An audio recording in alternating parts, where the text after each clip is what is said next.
Good morning children. आज मैं आप लोग का लेसन नंबर 17 पत्र लेखन यानी कि लेटर राइटिंग लेसन एक्सप्लेन करूँगी। इसके पहले भी मैंने इसे एक्सप्लेन किया है, लेकिन एक बार फिर से इसे एक्सप्लेन कर रही हूँ और आपको मैं जो विषय दे रही हूँ उसको आपको अपने हिंदी की सेकेंड सेमेस्टर वाली नोटबुक में 20 पेज पीछे का छोड़ के जैसे पहले आपने लिखा था वैसे इसे लिखना भी है।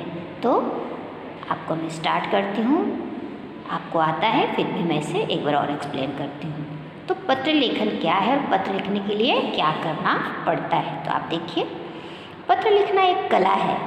दूर रहने वाले व्यक्तियों तक संदेश भेजने के लिए पत्रों का सहारा लिया जाता है।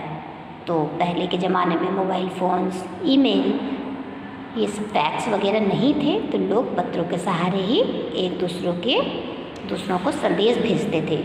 अभी तो आप लोग पत्र नहीं लिखते हो, लेकिन पत्र लिखना एक बहुत अच्छी कला है जिसे सीखना ज़रूर चाहिए।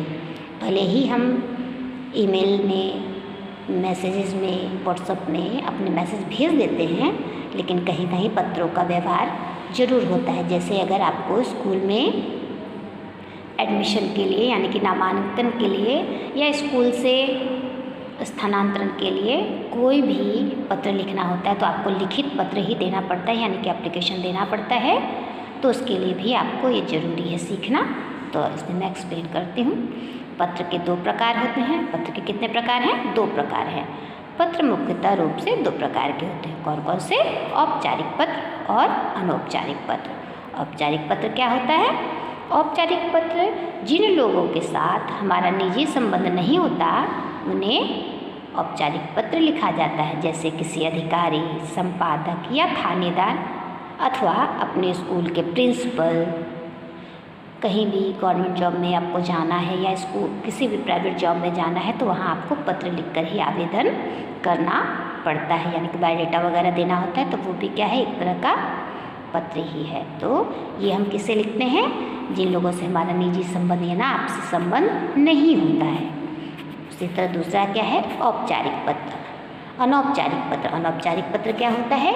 जिसके साथ हमारा निजी संबंध होता है उन्हें हम अनौपचारिक पत्र लिखते हैं, जैसे माता पिता, भाई बहन, दादा दादी, चाचा चाची आदि को पत्र लिखना।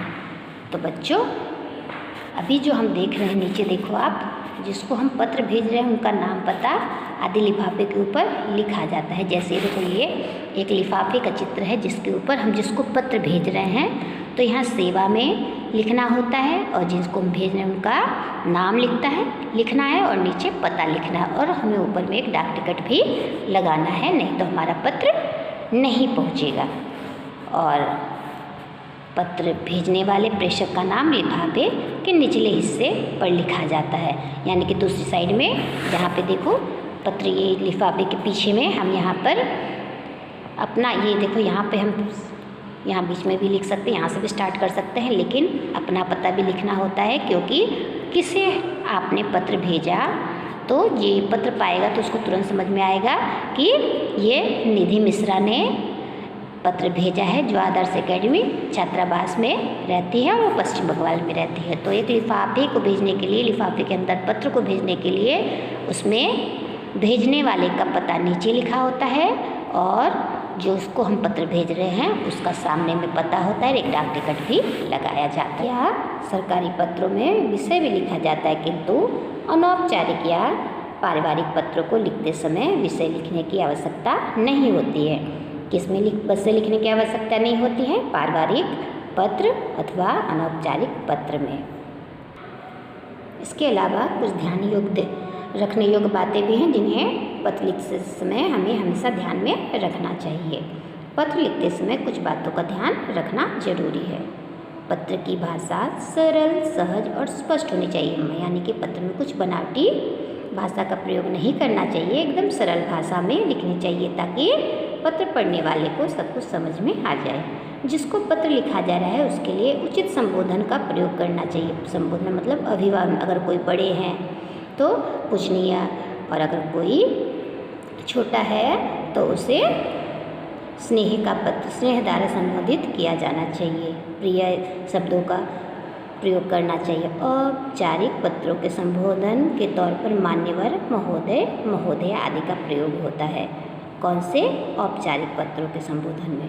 और अनौपचारिक या घरेलू पत्रों में बराबर वाले के लिए प्रिय, जैसे मैंने भी आपको बताया, प्रिय मित्र, अपने से छोटों के लिए प्रिय या चिरंजीव, तथा बड़ों के लिए आदरणीय या पूजनीय शब्दों का प्रयोग किया जाता है। तो सेमेस्टर 1 में आप लोगों ने ये सब पत्र अपनी नोटबुक में लिखा था। अभी सेकंड सेमेस्टर में जो मैं आपका औपचारिक पत्र के उदाहरण यानी कि जो लिख रही हूँ, ये जो आपका मैं 3rd नंबर और ये आपका 4th नंबर टिक करा है, ये दोनों पत्र आपको लिखने हैं। इसी तरह आप इसमें सिर्फ पता चेंज करेंगे और अपना नाम चेंज करेंगे, और ये दोनों पत्रों को आप अपने हिंदी की व्याकरण बुक यानी व्याकरण की अलग से बुक तो मिली नहीं है, हिंदी की नोटबुक में पीछे के 20 पेज छोड़कर लिखिए। घर में रहिए, सुरक्षित रहिए, और ये क्लास वर्क जो दिया है एक्टिविटी, इसे करते रहिए। धन्यवाद।